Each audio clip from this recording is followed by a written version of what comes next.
All right, everyone, welcome to the DoneJS contributors meeting. First one of December, woohoo! Whoop, whoop. Let's start off by going through everyone's statuses. Julian, do you want to start off? Yeah, I'm the shortest one. So I have nothing this week again, sorry. Yeah, still busy. So okay, nice and short. Yeah. All right, we'll start from left. Adam? So I and the rest of us working on Bitcentive are really nailing down the Bitcentive MVP this week. We basically, Bitcentive is we're going to use internally, but also use as a demo. We've got this MVP as in it's just, minimally working, minimally viable as it is. We're hoping to get that done right away, and we'll probably demo it next week at our retreat. That's cool. That's it. Nothing really other to update than that. Cool. Sounds good. I'll go next. So this week worked on the setting up CanJS guide.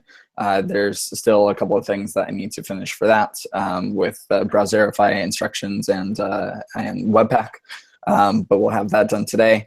Also continued working with Justin on the technical highlights page. So that'll be all set for next week. And then submitted a bunch of PRs for various documentation issues. And then next week, we're gonna do some CanJS website user experience testing to get a good feel for what kind of issues people run into and going through our guides. And then I'll also be going through the CanJS website and looking for any issues with the docs and things that we can fix up for new users. I think that's everything I have. Ilya?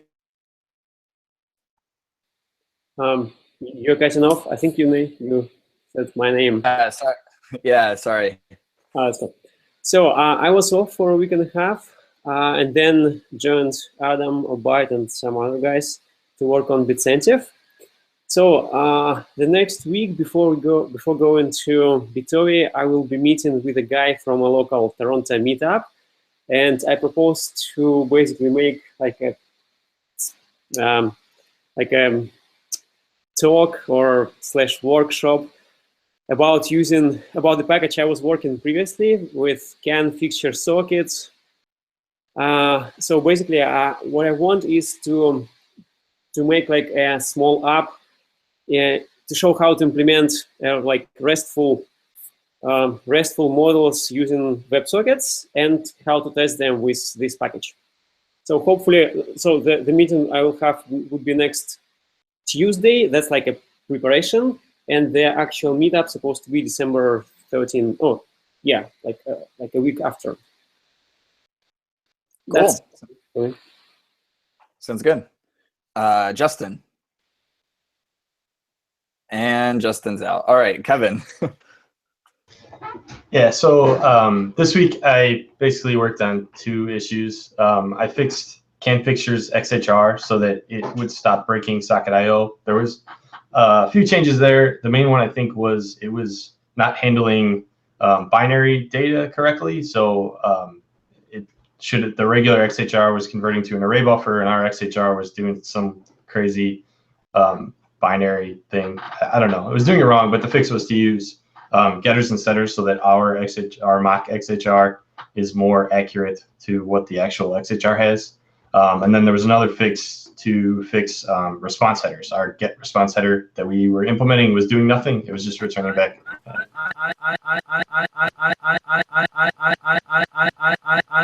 Justin, you have to go away, please. Oh my gosh. You can hear us, Justin. Yeah, mute. Thanks, Ilya. Okay, yeah, so to correctly implement get response header was the second thing. And then the other issue I worked on was an issue that was breaking to do MVC because we had a list that was sorted and we were trying to move things within a list, which was not working correctly with CanView Live list. So that was fixed, and I'm working on something now that I'm hopefully going to fix another issue with const bracket expressions. And that is it for me. Cool. Thank you. Marshall. Yeah, I worked on I finally got Can Connect Feathers documentation finished, and then I also fixed a bug that was preventing the query parameters from ever actually hitting the server on one of those API calls. And then I updated Bitcentive and fixed a sorting bug related to that, those params not hitting on like get list requests. And that's pretty much it. Cool. Awesome. Matthew? Hey, I'm down to, so I've been working on getting Steel to not prefetch the first layer of package JSONs like it was always done. Down to like five failing tests and Steel tools before that will be ready to go. Hopefully I'll get those fixed and do like a new pre-release. I don't know what I'll call it because I'm already at RC, so I'm gonna have to do something TC or something like that. I don't know. Hopefully I get one of those today. If so, if I do get it today, I'm gonna do a forum post and get some people to try it out. Yeah. Cool. Maybe an RC2 or? Yeah, I thought about that. Are they maybe. version? I think it's alphabetical. I think it has to be lower. I can't remember. I'm gonna have to look into it. Okay, cool. All right, Obaid. Yeah, so I've been working mainly on Bitcentive app, trying to get the MVP up and running. So I should have the final component for payouts finished today. Sweet, awesome. Justin, shall we try see if I'm we on won't my be attacked by eyes? Yeah, I'm on my cell phone's internet, and I stopped using this, so hopefully that'll work better. My status is I worked on the website, just cleaning that up, dotting the I's and the J's. Everybody forgets about the J's need to be dotted too. And cross the capital Q's, because like T's you cross, but Q's have that little thing. Anyways, that's going well. For topics I want to talk about, I also wrote the CanJS 3.0 release article, which should be published Tuesday morning. We should be rolling over also the site tonight. CanJS 3.0's docs should be the docs you see when you go to canjs.com, hopefully tonight and over the weekend. Make sure they're in place before we do the official release. For topics, I want to talk about kind of the things I wrote about in the release article, which is really the directional shift that CanJS is taking. We've kind of talked about it before, but just let's talk about what that might mean in the future. So that's it for me. Cool. Okay, cool. You want to start into that conversation now? Sure. That's a perfect time to segue. So the real, I think most people here are familiar with the directional shift, but the directional shift is what we're, previously CanJS was mostly about like, oh, we're going to make a, web framework that allows you to make complex JavaScript applications as simply and as efficiently as possible. And because we've been at it for so long, that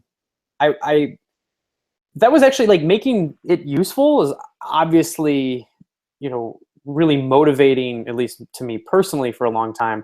But what I've come to realize that the thing that I've always cared more about is just that being able to handle that progressive march of technology advancement. And that's what I want CanJS to take really seriously. How do we make it so that, how do we make it so developers can cope with the changing technology landscape? And I think there's a lot of things that we can do that I'll talk about, but I think the goals for that then are make it so that upgrades are a lot easier, make it so the code that you write is going to be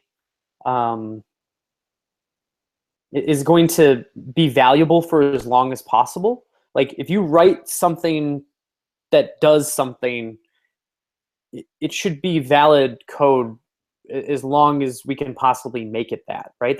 I think that's a big problem with frameworks in general, is that, you buy into them and they're very powerful because they have all these conventions and things like that, but they can leave if they break compatibility or something like that, they can leave your code dead, or need a massive upgrade. And that's almost like forward compatibility instead of backward compatibility. Yes. Yeah. You want a lot of yes. And that's such a really good way of phrasing it, is we want a high degree of forward compatibility. I think for sometimes there is, like, if you wrote CAN controls, like your CAN controls don't really need to be upgraded, or they can be wrapped and surrounded with a component, right? Those are still valid. It's possible that you wrote EJS and with those controls, and that could still be useful, and a nice little widget you've got there that's, hopefully going to stand the test of time and not really have to be, maybe there's little integrations into it, but that core should be good code. So there's a lot of things that we can do to make that better. We took the big first step towards that with breaking everything into independent repositories. Oh, and there's one final goal too, which is we want to be open to experimentation. That's really important. Yeah, you can, you write something like that does filtering, sure, that's going to stand the test of time, no problem. But you need to be able to explore new ideas, have them kind of sometimes die on the vine, evolutionary kind of tree, but pick the ones that are right. And I think we did the first step, which is breaking everything into small pieces. I want to talk about kind of where do we go forward, and I think a lot of that we've kind of already mentioned, but in previous talks like this. But the real big one that I want to keep pushing for is to make mix-ins our approach to like a lot of what we do, as much as we can. Some things like you could have mix-in overload, right? But you can make mix-ins that are mix-ins of mix-ins, you know what I mean? But like something like, I really feel like we should start with, there's these pure thing, there's the constructor functions in JavaScript, there's, now there's a class syntax, and fortunately there's decorators. And I really think we should embrace that. Like, oh, you want the event mix-in? Well, we have CAN event now, so you call CAN event on it, and you wanted observable properties, you call put CAN define on it, you want validations and all of these things. You are weaving them into a class which should be around forever. Like, you should be able to make your classes good piece of solid engineering code that no matter what happens in the future, those are still valuable, because they, like the salt shaker example that I've given in the past, like there's a salt shaker, it can be shook and it produces salt, and you can fill it up, and that anybody could use to, ice a road, or you could use a salt shaker to like make chicken tastier, right? But it's a salt shaker, it does its thing. So that's really what I want like us as CanJS to really take seriously, and to kind of be our guiding principle of how we build things, is to make it so that there's like, and something like things like we've talked about before, like stash bindings, right? You should be able to use any kind of binding syntax, and possibly any other template, right? Fortunately, MVVM sets you up well for that, because the models are separate. The view models can really be the separate entity. But how your view bindings look is very integrated into CAN component and CAN stash, right? We should make it possible that all of these pieces can be, swapped in and out. I'm not sure the best ways of doing it yet, because I don't like Angular's dependency injection as kind of their catch-all for all of this stuff. But I guess those are the big ideas that I kind of want to see going forward with CanJS. And I will say that I think CanJS 3.0 isn't there yet, right? There's almost certainly going to be a 4.0 where there is another kind of harder upgrade path, because we didn't get everything right in 3.0. But as we break things into more isolated modules and packages, it should get better and better. 3.0 will definitely be better. any upgrades post 3.0. But how can we make that better and better going forward? So I guess to me, just CanJS isn't a framework anymore. It's like we really should be trying to make a collection of useful libraries to like the community. I don't know, Yeah, people's makes thoughts on sense that? to me. Do you have have you documented your thoughts on like what those changes like in 4.0 would be yet? Do you have that started anywhere that we could read? No, there's issues scattered around but I will write like there will be kind of another roadmap article, I think, or forum post. Okay, yeah. That discusses. A lot of them are like there's subtle issues that are not. See, and the interesting thing is like this roadmap is going to be more of like it's more of like a tech debt roadmap than like cool new features, because I think what it would be is basically just taking the features that we have and augmenting them so that this idea of the code that you write is valid forever is actually an attainable thing. Yeah, I have some concerns about the approach from the perspective. Well, first off, I wonder what is like, and no one here probably knows, but what is like the average lifespan of an application? Do apps live that long? I don't know. Some do for sure. I think most like to. I think would like to. I think the reality of it is though that the applications that we build with frameworks, I'm guessing most of them don't live for more than 3 or 4 years, maybe 5 or 6, but I don't know. Yes. Well, this is to me, this is what's that philosophical thing where like if you replace the whole ship piece by piece, so every single piece has been replaced, is it the same ship? There's a little bit of that. Like if you just take some of our client experience, like I worked on apps like 5 years ago that like I know Marshall and Ilya have worked on very recently, right? Yeah. But they look very different. In my experience, apps last a lot longer than the people that built them want them to. It's like I know that there's still Backbone 1.0 apps that I've worked on that are still in production today, and nobody wants them to be, but the company that owns them doesn't want to replace them. Doesn't want to write them out again. That's kind of my other my other concern here is that in my experience, like people do not want to upgrade ever. And I'm worried that like if our strategy is like we're gonna progress and it's that like if an upgrade is hard at all, like they'll just like rewrite. Like it seems like to me like the choice is either like do nothing or rewrite the app often, because when an app does get old, like people come and go and they don't understand the app, and like the technologies have changed, and I don't know if there's a huge desire to like to do that, if that makes sense. I think there's a big business desire to do that. I don't think the business side ever wants you to have to do a full rewrite. But I think part of that also is that upgrades have been hard, right? You haven't been able to upgrade easily or get the new shiny thing that you want easily into the app that you have today.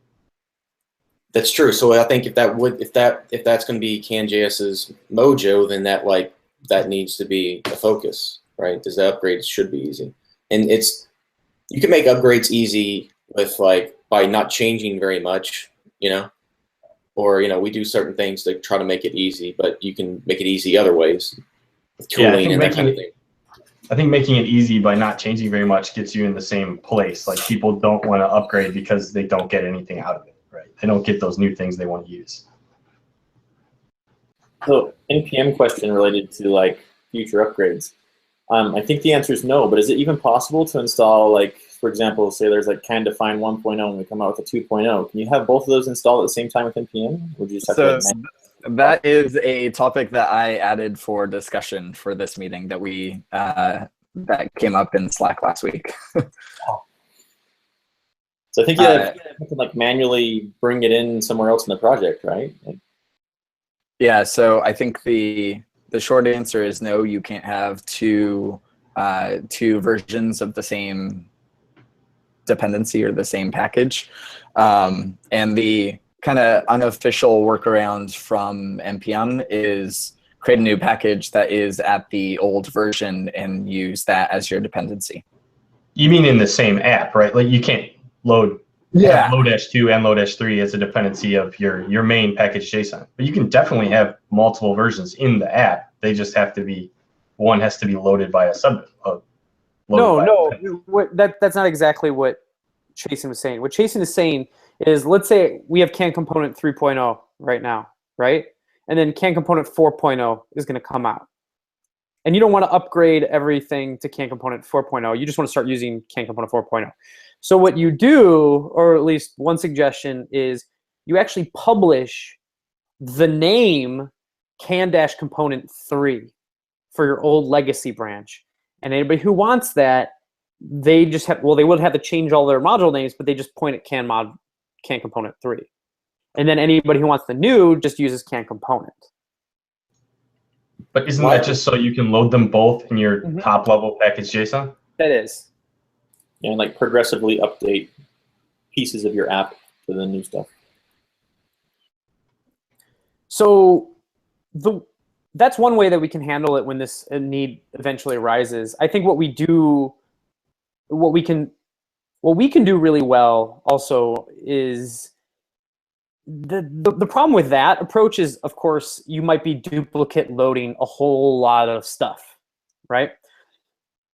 Which is bad for performance if like CAN component 4.0 can only use CAN scope 4.0. So that's another reason why having everything kind of in their own packages and as like isolated as possible can make the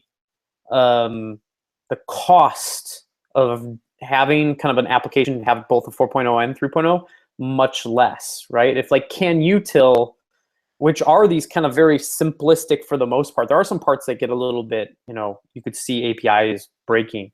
But if a majority of the code base becomes kind of utility layer stuff, or there's like, oh, there's this processor for stash that can view target or whatever and can view parser, that those things really aren't hopefully changing too much, that you can use the latest version of that in CanJS 3.0 or CAN component 3.0 and CAN component 4.0, then the cost of loading a lot of stuff is reduced. Because we do have a special constraint being client-side developers, is that every line of code that the app loads makes the application experience worse for the users. That just doesn't really exist other places.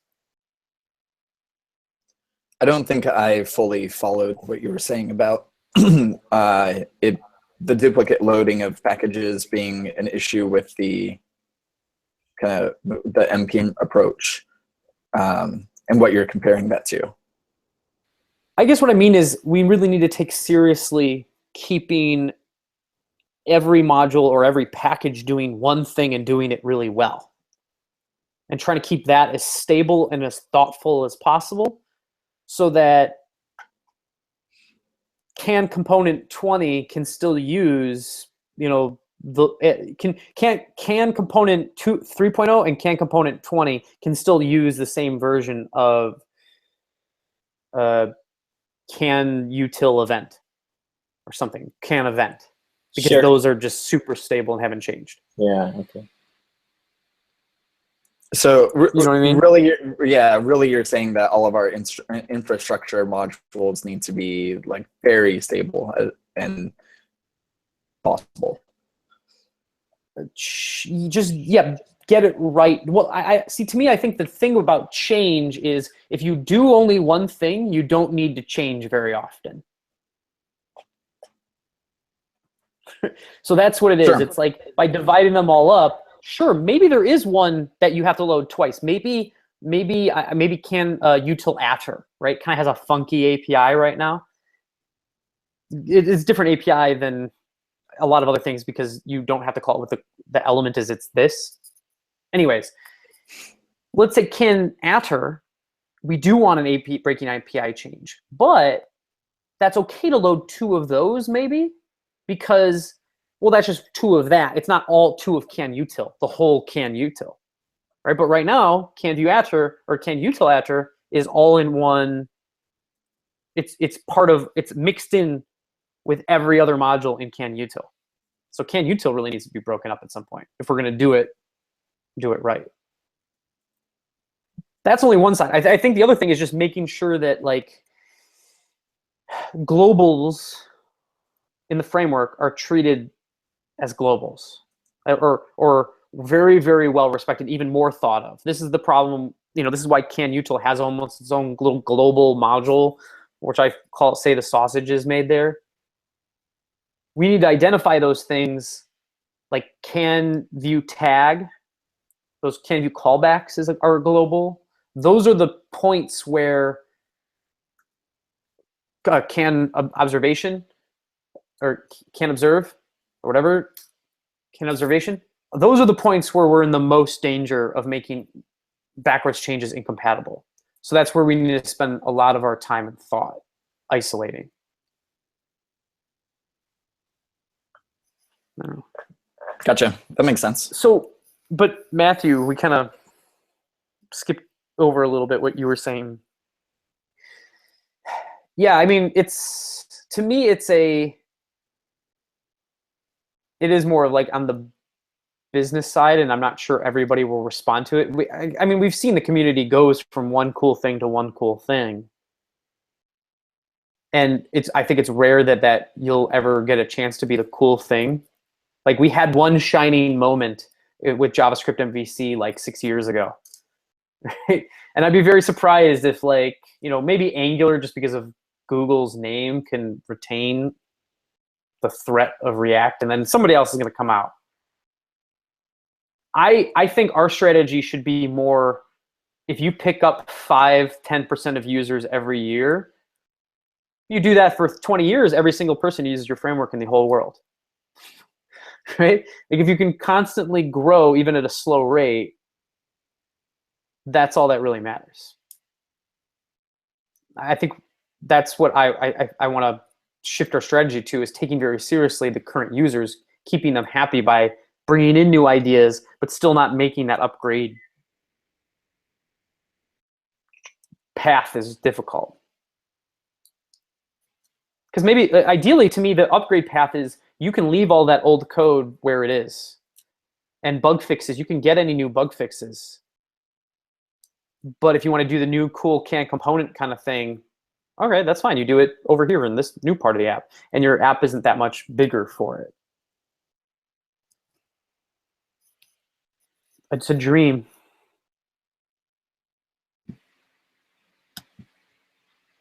Any other thoughts about that? Yeah, I was just going to say the same thing. Anyone have any other comments about shift? I think that answered my question really well. Yeah, I'm not sure. Julian, what do you think?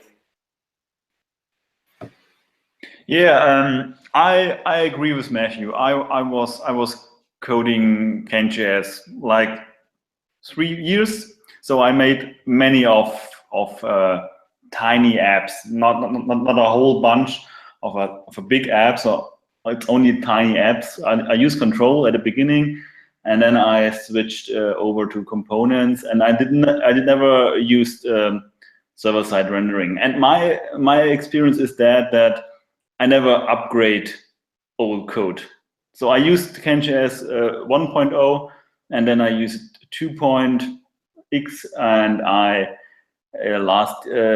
didn't write code with CAN 3.0. So, but I never rewrite code. So my experience is that I'm really lazy writing tests. So the problem is, if I want to upgrade, I have good tests, and I didn't have good tests.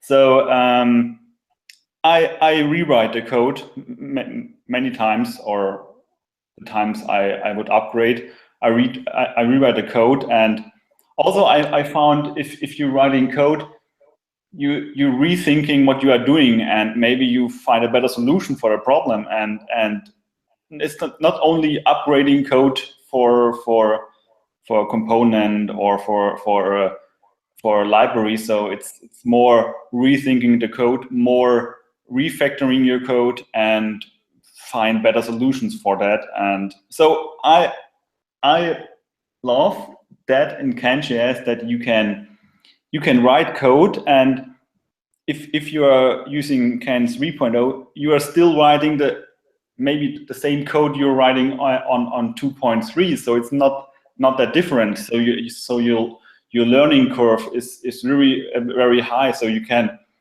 if you're using CanJS 3.0 and you know CanJS 2.0, you are in your hood. So you can use it very easily. And if you're using Angular 2, Angular 1, and then you see Angular 2, and you say, oh my God, what's going on there?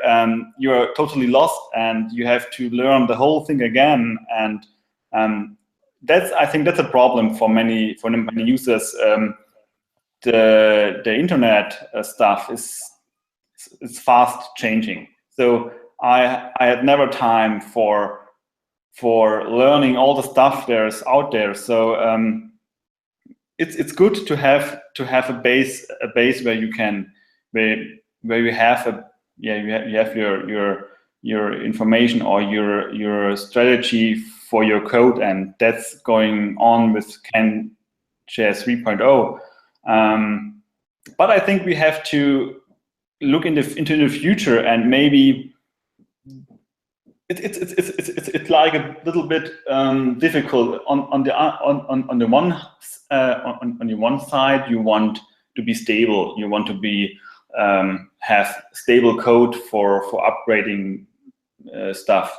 But on the other side, you want to have new features, and that's being a problem, because that's not how you can handle that. So yeah, I think today we did a good job with CanJS. We have a stable part, and we are using modern features like components or Steel.js with this module loader, and you can write ES6. So I think we did a good job. But what I like to see is more using more the native methods from the browser. So like Polymer uses, maybe Polymer wants to use the native methods of a browser, and that's what I think we have to do more that way. So we can have a stable future-proofed CanJS.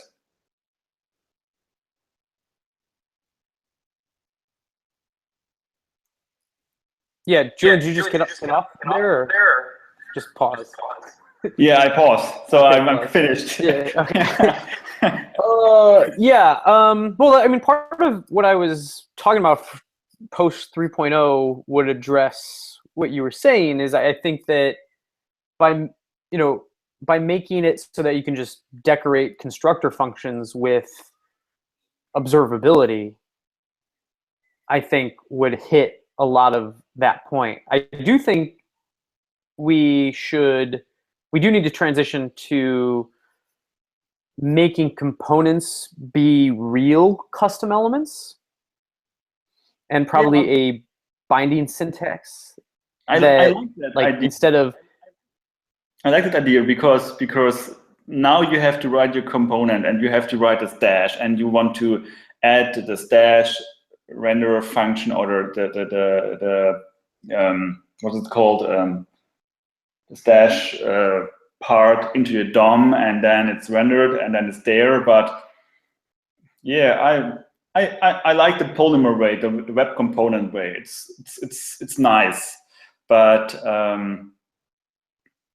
yeah, I think today we did a good job with our stable part and the future part. Maybe we can shift more into the future and try something that is new or on top. I I don't think we shouldn't remove the old stuff or deprecated it. We should do on the top of CanJS more features.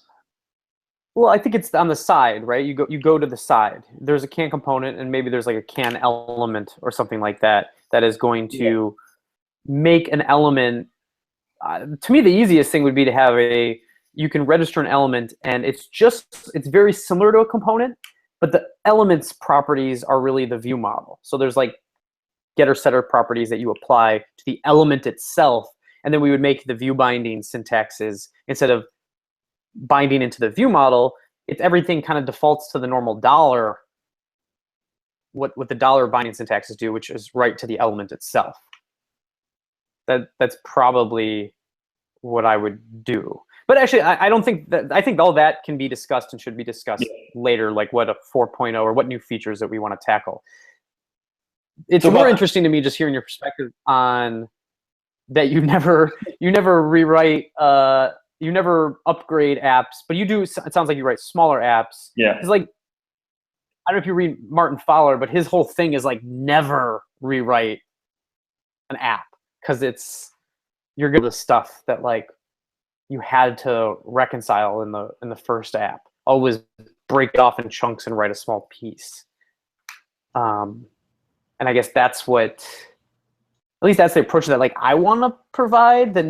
If it was always rewrite, then what we should do is just come out with like a brand spanking new framework every like 2 years, and then like never support the old one, and just say like there's all the coolest stuff, and too bad everybody else. I mean, I don't think that's true either, right? Because every time you say you're going to rewrite the app, it's also an opportunity to look at everything else. It's like, do I want to when Angular 2 come out, if you have an Angular 1 app, you think, well, should I upgrade to Angular 2, or maybe I should switch to React, or maybe I should switch to Polymer or whatever, switch to whatever other thing. So even though I think a lot of people's gut instinct is, well, we should just rewrite this whole thing because rewriting from scratch is a lot more fun than upgrading, but it always takes you longer than you thought it was going to, and you always create more bugs than you fix and all that kind of stuff. But yeah, it's interesting. I think part of it is also like we are like super, at least my focus is super on the like engineering kind of best practices. So like hopefully on the apps that I've worked on, upgrading shouldn't be a problem because there are tests, and I don't know. It's an interesting perspective. It is just slightly unpalatable. I remember on the meetup in Chicago, right? And Adam and our team, we did a job of rewriting our app, right?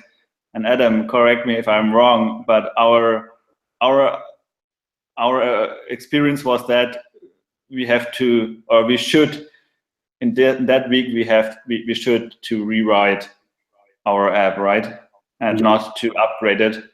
Sure, but you'll note we didn't get it done. Which app did you guys work on? The job cost tracker. That's right. So you try to rewrite it? So we did what? we did it not done? Yeah, right. Yeah, we didn't get it done, right? And like there were more problems than we thought, and everything basically that Kevin just said. It happens every time you rewrite something. You're like, oh, this will only take 2 weeks, and then it's like 6 months later. You're like, what the hell is happening? Why are we still doing this? Yeah, I feel like one thing that that sets us apart in some respects is if you're writing a CanJS app and you're following kind of the best practices that we support and MVVM and our components and that sort of thing, it removes less of the need to go through a huge shift when like rewriting.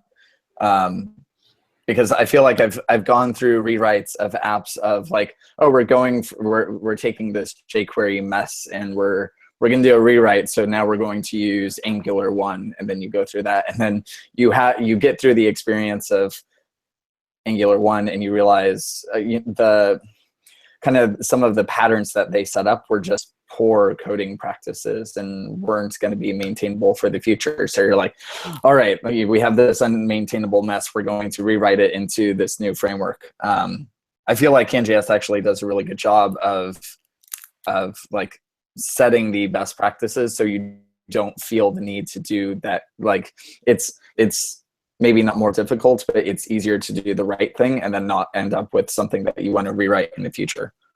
I don't know if anyone else feels that way, but it's one of the things I really like about CanJS. Yeah. Yeah. Well, oh, go ahead. Oh, I was just gonna say, I think Adam and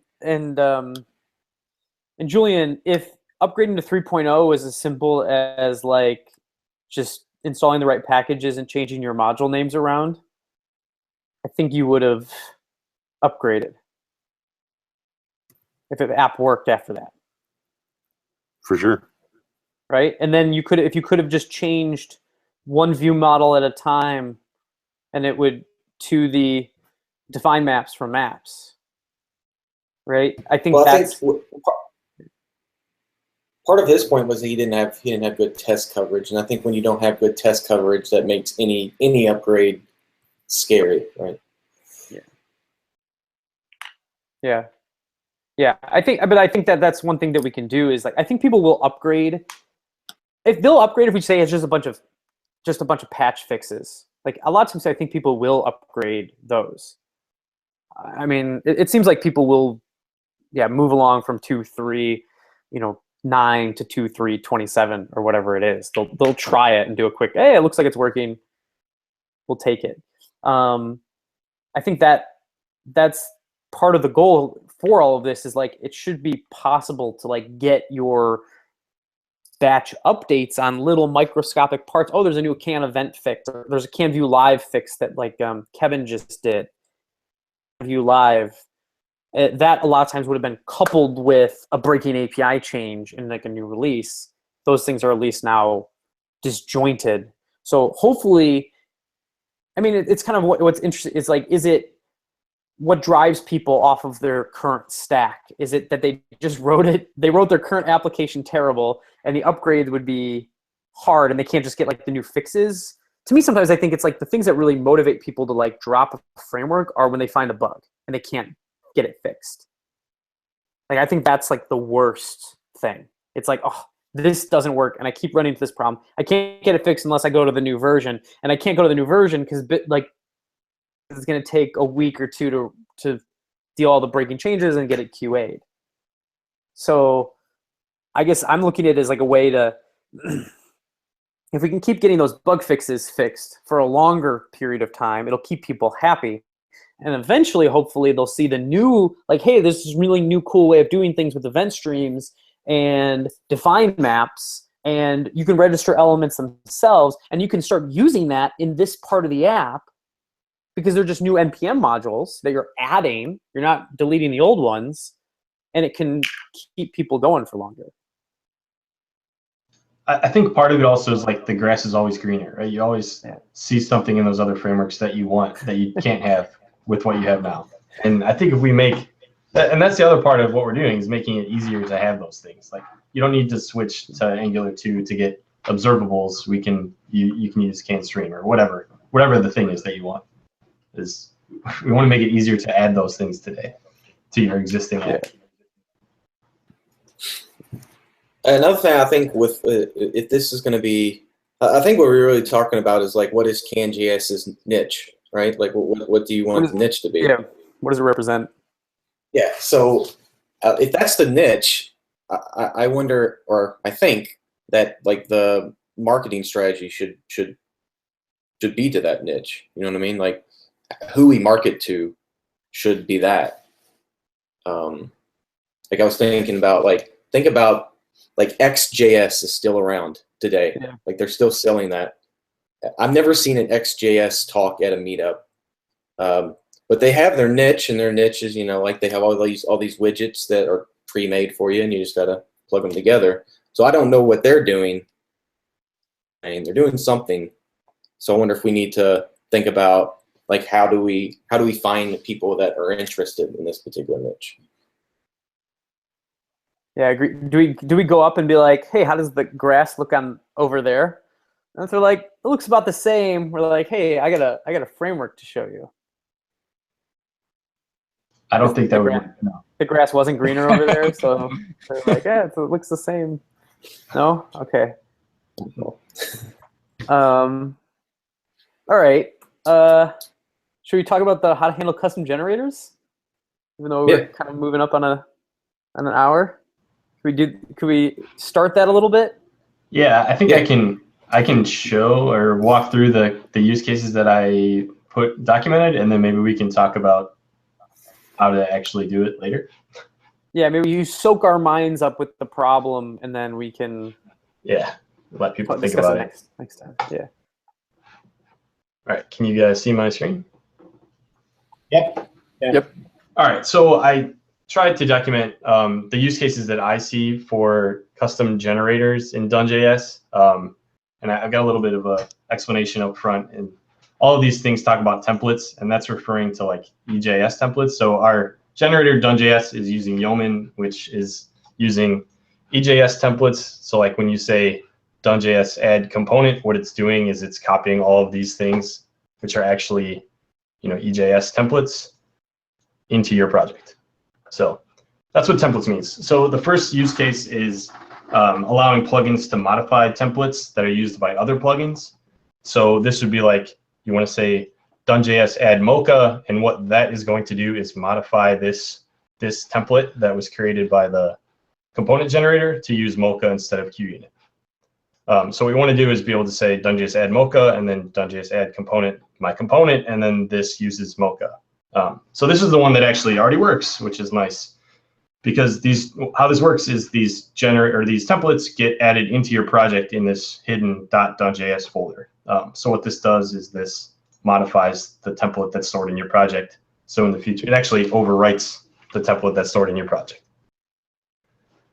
So the only issue with this one is we need to document this because people aren't aware that it's doing that. Cool. So the second one is plugins can rename templates that are used by other plugins. So the example that I give is if you want to use Sass instead of less, basically instead of when you write a component, instead of this being called component.less, it's component.sass. So currently that doesn't work. There's no way to do that. So the proposal that I have is also when we create this hidden folder, we also want to store a file that's called templates.json that will give the list of those files. It basically will list all of these files. Currently, those lists are in each of the generators. They're just hard-coded here, so it'd be a pretty easy fix. We just read the file instead of just having this hard-coded here. The only issue with that is actually, I guess I don't get why that is a solution. Because then the Sass generator could also modify this templates file. So it would modify the templates file to replace the line that says components.less with one that says component.sass. So it's just going to you have to programmatically list all of your so the way that EJS files or your template files or something. The way that the generator works is it takes this list of files and it loops through them and replaces all of the like custom tags in here, all of these things. Couldn't you just make it so the generator just goes through the whole file system or the whole folder? Was that? Yeah, probably. That would probably work the same way. Yeah. Okay. Yeah. The issue with doing that, or the way that I don't know why I decided to store it, but I'll think about that. But the issue is that sometimes if you add a new file, it might need different data than what's actually passed. So currently, when we write those, we copy those EJS templates, we pass it this options object, which has all of the variables that are going to be available, like this, for instance, this tag, or that's the same thing. The name here. Those variables have to be, given when you write out those EJS templates. So if you were to add a new template that needed something else, we might need some way of giving that information also. Are those EJS function templates able to execute functions themselves like you can in normal EJS? CanJS is EJS? I mean, could they just call like var fs equals require read file and then want in the template? Because you can do that in a normal EJS. What would be the use case for that?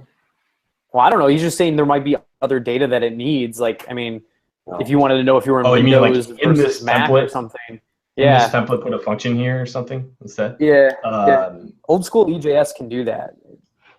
yeah, It might be possible that that can still do that. I think it can. I'm not sure. I'd have to look at it. Yeah, because then it has access to the whole node runtime and the whole anything it wants to do. I would just say that the pattern then would just be like, here, we give you as much information as we can, but if there's crazy stuff that we're not prepared for, you go get it yourself in your EJS template.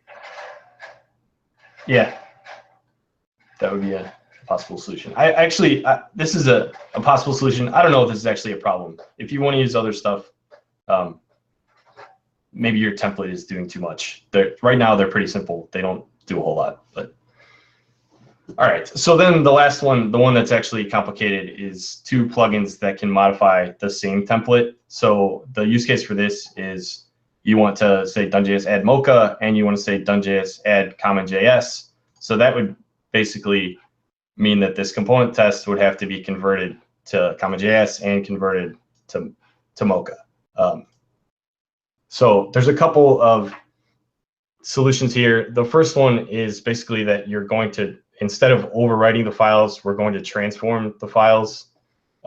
So basically your generator or your plugin would not just write to that hidden folder, it would actually modify the files that are there in place. So you can kind of look through this. The problems with that are it's kind of complicated. It might break. Those transforms would have to handle a lot of different situations because you wouldn't know exactly what these files are going to look like when they get passed through to your transform. The other problem is that if you want to transform things that aren't JavaScript, you basically would have to just use regular expressions. I don't know that there's any other way to transform like an HTML file. Or the second possible solution is that we don't do that. We just have different plugins for each of the different combinations. So if you want to use CommonJS and Mocha, you run the CommonJS Mocha generator. The problem with this is you'd have to support a lot of them, and there could be tons of different combinations. So that's basically it. Those are the three things the three different use cases that I saw, and some possible ways of handling them. I don't know if anybody else has any other questions or other ideas for things people might want to do with plugins. I think that covers why I originally filed issues for being able to change the templates, because I think I wanted to like rename some files. So yeah, my use case would have been covered as long as we either can provide a templates.json or we're reading from the file system and copying those files over. I think that covers that use case. Yeah. Your use case was you don't want them to be called whatever the component name.html. You want to just call them all demo, so it's obvious that they're demos. Yeah. Yeah, exactly. Yeah, I think that one is covered. And then you had, the other one's just the docs. Yeah. Yeah. I like the idea of, it feels like some of these solutions or proposals aren't mutually exclusive either. So like there's some stuff that we need to do to just be able to support having different file names or like the less to Sass or what have you. Mm-hmm. But if we leave room for also allowing like code mods or that sort of thing, then combinations of these solutions can be used to kind of support whatever someone wants to do. Yeah, I think they were supposed to be all separate. So you can have all three of them was kind of my thought. Sure. Yeah, and there's already like for let's say like the example where we're adding Mocha and then adding CommonJS. I think there's already code mods for transforming code from one format to CommonJS or to another. So I feel like we would actually be able to, if those don't work out of the box, we would be able to reuse or build on top of what's already available, as long as that was like a possibility. Yeah, I think there are code mods for some of them. The ES6 to CommonJS is kind of an interesting case. I couldn't find a code mod for JS code shift, which is the thing I'm proposing to use.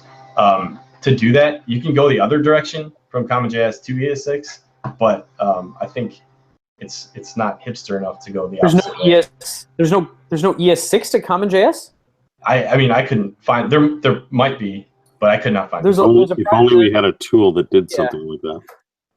Yeah. You could use probably Steel Tools transpile or whatever. Yeah, that was the thing. Is I'm not sure how Steel Tools transpile. I didn't look into that. Is it? I don't know. It's probably obviously not using this same JS code shift. Uses a Sprema and then just changes the Sprema AST around and then flushes it out back as code. So do you pass in like the string of the code? Mm-hmm. Okay. Yeah. So that was kind of my thought, was allow either pass in just the transform or pass a function that's going to get the code, and then you can use whatever you want to transform. Yeah, to me, it's just about like, I think a little bit, it's like how many generators do we expect? That to me seems like a bit, because if there's like a component generator and a model generator, okay, there's like an app generator, okay, there's three main generators we provide. But if we started providing like Feathers JS generator, login kind of craziness, a grid generator, I don't know, whatever, or a CRUD on a data type, so it actually builds like a component that will like, edit like a list of data type or something like that. As that grows, then you either then people are going to have to like be able to very easily fork that and then quickly make their CommonJS Mocha version of it. And then for every single generator, there's going to be like the seven kind of subsequent combinations of that. Or we have to go the code fully exclusive. I think we can have both, but I think the code one's more interesting to me. I think the code modification way is more likely to work because like if somebody wants to create a plugin, they aren't necessarily going to know they need to create 6 plugins in all the different test formats or whatever, and then you're just going to get into situations where you can't use a certain plugin because your project is using CommonJS or whatever, and that plugin doesn't exist for CommonJS.